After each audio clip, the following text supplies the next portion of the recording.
que, prenons le cas de la crise avec le Rwanda, ça n'a rien à voir avec les peuples. Le peuple rwandais ne vient pas envahir la République démocratique du Congo. C'est un régime dirigé par un individu qui est devenu friand de ce genre de crimes. Et c'est ce régime qui attaque et agresse la République démocratique du Congo.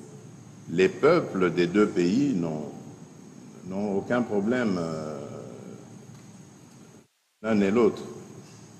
C'est un problème de régime, et le régime, comme vous le savez, il n'est pas éternel. Un jour, tout cela s'arrêtera d'une manière ou d'une autre, et nous retrouverons, je crois, le bonheur de vivre ensemble en tant que voisins. Et c'est ça mon vœu. Pour le moment, il y a un perturbateur, un empêcheur de tourner en rond, mais il n'est pas éternel. Dans le sens de partir du Nord Kivu vers l'Ituri. Nous savons qu'il y a des gens qui sont formés quelque part, et dans cette machination, dans ce complot pour faire jonction entre les deux groupes, et dire, vous voyez, ce n'est pas un problème du Rwanda, ce sont les Congolais eux-mêmes. D'ailleurs, ils sont maintenant en Ituri. Nous savons qu'il y a des choses qui se font actuellement, mais les Congolais ne portent pas une attention particulière par rapport à ça. Nous le savons. Et l'autre va dire, non, moi, je ne suis pas rien. Voilà, je vous ai dit que ce sont les Congolais entre eux, voilà ce qui se passe là-bas. Tout cela est abordé à tous les niveaux de discussion. Nous abordons toutes ces questions-là, soyez-en sûrs. Maintenant, il appartiendra au président Salva Kiir, après toutes les consultations, de proposer une perspective. Il y a d'ailleurs quelqu'un qui m'a posé la question de savoir de quoi le président dit. On se bat contre le Rwanda. Écoutez, les missiles solaires. Est-ce que dites-moi, l'M23 a quelles entreprises pour gagner de l'argent? L'M23, c'est quelle société ça? Ces armes-là, ce sont que les États qui les achètent. Nous nous battons. Et le Rwanda ne dit pas.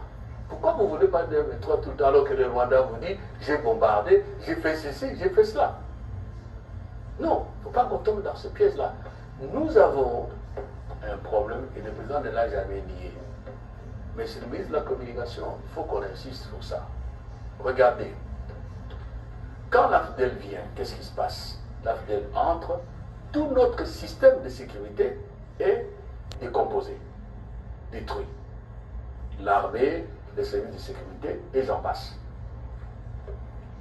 Il nous fallait du temps pour reconstruire notre système de défense, avec tous les corps qui sont impliqués. Et c'est à ce moment-là aussi que les mêmes pays, les mêmes voisins, commencent à nous déstabiliser. On a connu les Kondabatware et Mutebouchi. Si vous voyez, c'est un peu cyclique. Il ne passe pas 5-6 ans sans qu'il y ait une perturbation.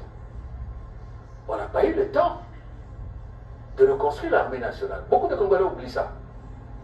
Et dire aussi que, bon, il faut le dire, le programme de formation militaire, de recrutement, on ne sait pas trop comment. Ce qu'on en a fait, moi, je n'ai pas l'habitude de lever le couteau dans la plaie, mais nous sommes tous des Congolais, nous savons ce qui s'est passé. Le président arrive. Au moment où il commence à changer le leadership dans l'armée, vous comprenez ce que je veux dire, la perturbation vient. Il faut déstabiliser pour que ce pays ne puisse pas avoir le temps de former une armée. C'est la situation qui est la nôtre. Ces jeunes gens que nous prenons, ils sont pleins d'énergie, ils sont pleins de volonté. C'est pas facile d'être fait militaire. Parce que les militaires, c'est quand tu fais militaire, ou tu tues, on te tue. C'est pas donné à tout le monde. Et malgré cela, les chefs de l'État, le gouvernement, on résiste, on se bat. Donc, nous avons affaire à une armée classique. C'est pas moi qui le dis, c'est le secrétaire général des Nations Unies, Guterres, il y a déjà. Vous avez suivi. Septembre. Hein? Il y a deux sens. C'est la MONUSCO qui le dit. Sans compter les autres armées qui gravitent autour, mais on verra ça un peu plus tard. Voilà. Donc, on va essayer. L'affaire du 23 qui conquiert le territoire, c'est le Rwanda et nous le reprenons, nous le reprendrons. Soyez sûrs et certains.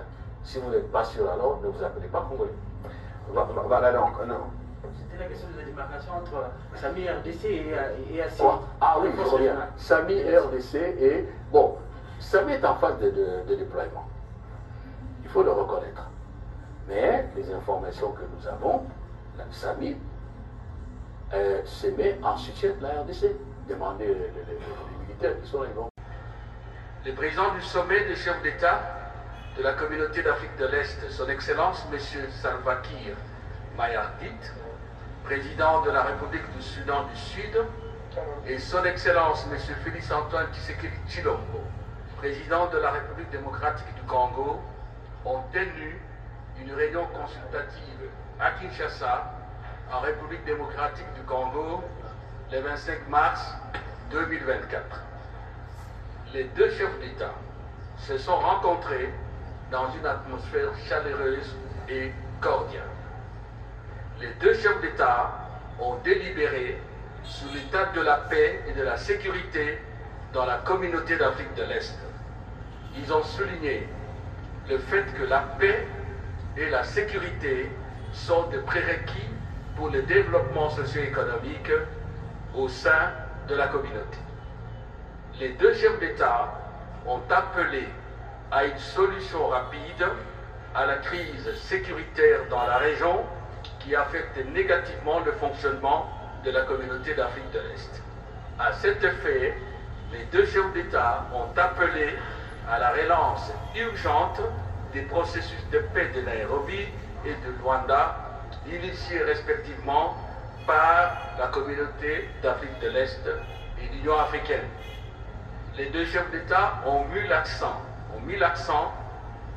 particulier sur la nécessité d'harmoniser et d'établir une complémentarité entre les deux processus pour aboutir à une solution efficace et durable à la crise, afin de restaurer la paix, la sécurité et la stabilité dans l'Est de la RDC et dans la région.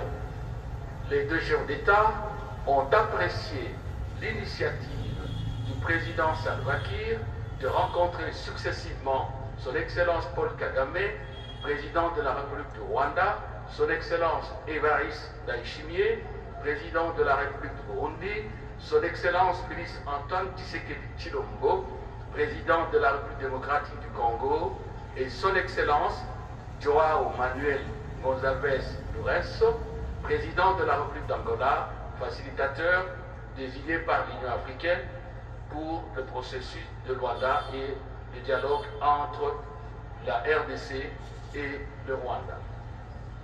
Le président de la République du Sud-Soudan, a remercié.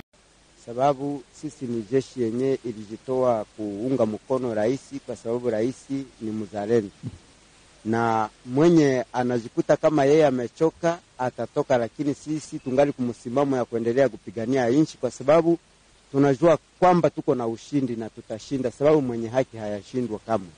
Na kwa muda kama na huu, kwani hiyo ni message special. Leo tumekuwa nafikiri mwezi wa 3 mwaka 2024 na wananchi wanakuwa wakieleza mambo mengi. Tumekuwa tariki 25 March mwaka 2024. Watu wamesema kwamba kundi lenu tayari nyinyi kama vile wazalendo mumesema mumefuta takataka, mtaweza tena kutumika na rais wa Jamhuri ya Kidemokrasia ya Kongo. Sijue unazungumziaje mambo kama na hiyo? Ile maneno yote yenyewe yanasemeka ni uongo. Sie tulijitoa kuunga mkono rais kwa sababu ni mzalendo.